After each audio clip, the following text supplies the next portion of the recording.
Olá, seja bem-vindo ao meu canal Matando a Curiosidade.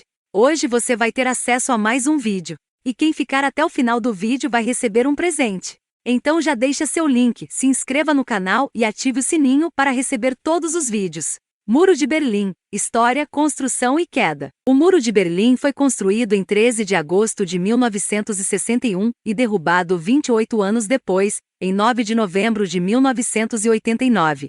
O muro dividiu a cidade de Berlim em duas, a fim de evitar a imigração da população de Berlim Oriental para o lado ocidental. Desta maneira, entre 1961 e 1989, a cidade ficou dividida em duas zonas distintas, Berlim Ocidental e Berlim Oriental. Origem do Muro de Berlim. Para compreender a existência do Muro de Berlim, precisamos lembrar do contexto da Guerra Fria, de 1945 a 1991. Esta foi uma disputa geopolítica iniciada ao fim da Segunda Guerra Mundial, de 1939 a 1945, entre os Estados Unidos, liderando o Bloco Capitalista, e a União das Repúblicas Socialistas Soviéticas, à frente do Bloco Socialista. Ao término da Segunda Guerra Mundial, os principais vencedores, Inglaterra, Estados Unidos, França e União Soviética, ocuparam a Alemanha derrotada. Na cidade de Berlim se via esta situação com mais claridade, pois as três nações também se apropriaram de Berlim. Os três primeiros países possuíam o mesmo alinhamento político-econômico, ou seja, o capitalismo. Assim, criaram a Zona Tripartida, algo que não agradou a Stalin, pois deixava ameaçado o território ocupado pela URSS. Em 1948, Stalin decreta o bloqueio de Berlim, um cerco pacífico que impedia a chegada de suprimentos à Alemanha Ocidental, pela terra e pelos rios. A resposta dos Estados Unidos e da Inglaterra foi utilizar aviões para garantir o abastecimento e o transporte. O cerco foi interrompido em 13 de maio de 1949 e os aliados permaneceram em Berlim. Igualmente, no dia 23 do mesmo mês, criam a República Federal Alemã, Alemanha Ocidental, impedindo que Stalin se apoderasse de todo o território alemão. Por sua parte, a URSS decreta a criação da República Democrática Alemã, Alemanha Oriental, em 7 de outubro de 1949. Berlim e o Muro. Se a Alemanha sofreu todo com esta divisão, para a cidade de Berlim foi pior. A antiga capital estava em pleno território ocupado pelos soviéticos e foi cortada, literalmente, em duas. O muro tinha cerca de 155 quilômetros de comprimento, cruzava 24 quilômetros de rios e 30 quilômetros de bosques. Interrompeu o trajeto de 8 linhas de trens urbanos, 4 de metrô e cortou 193 ruas e avenidas. Estava defendido por grades com alarmes, cercas elétricas e arames farpados, pontilhado por mais de 300 torres de observação, patrulhadas por cães de guarda e soldados bem armados. Estes tinham ordem de atirar para matar em qualquer pessoa que tentasse atravessá-lo.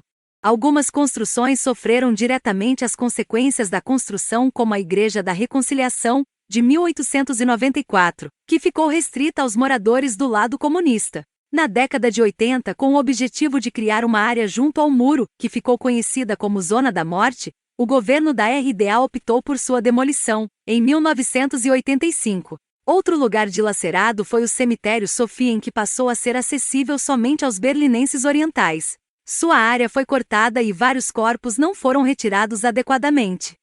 Porém, uma rua se tornou o símbolo desta divisão, a Bernauerstrasse Rua Bernauer. Com 1,4 km de extensão, o muro ocupou quase toda sua área e os edifícios contíguos tiveram suas janelas emparedadas.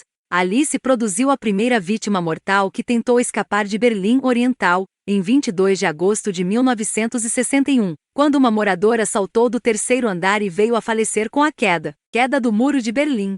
A história do Muro de Berlim segue em paralelo com a Guerra Fria. Em 1963, o presidente americano John Kennedy, de visita a Berlim, faz um discurso memorável solidarizando-se com Berlim Ocidental, onde se declara que era um berlinês. Porém, as duas Alemanhas só reatariam os laços diplomáticos 10 anos depois, ao mesmo tempo que o URSS e Estados Unidos tentavam diminuir a tensão da Guerra Fria. Tanto a URSS quanto seus sócios do bloco comunista passavam por uma crise econômica e política. Por isso, usavam estratégias de abertura para oxigenar seus regimes. Em 1987 foi a vez do presidente americano Ronald Reagan desafiar a Mikhail Gorbachev a derrubar o muro. Enquanto isso, Gorbachev preparava a abertura paulatina da União Soviética ao mundo. Na mesma época são registradas várias manifestações por mais liberdade em ambos os lados da fronteira alemã. Numa declaração transmitida pelas televisões, os políticos da Alemanha Oriental anunciam a abertura da fronteira. No próprio bloco da Europa Oriental, vários países realizavam tímidas reformas. Em 1989, por exemplo, o governo da Hungria abre suas fronteiras, permitindo aos alemães alcançarem, em massa, a Alemanha Ocidental. Como não disseram nenhuma data em concreto, uma multidão de berlinenses se dirigiu ao muro no dia 9 de novembro de 1989 e começou a derrubá-lo com suas próprias ferramentas. Apesar de todo esse esforço, o muro só foi realmente destruído por escavadeiras. Até hoje, parte do Muro de Berlim foi mantido na capital alemã. Parte dele virou um mural de pinturas para artistas consagrados internacionalmente, enquanto outras servem como monumentos para que nunca mais se esqueça esta terrível construção.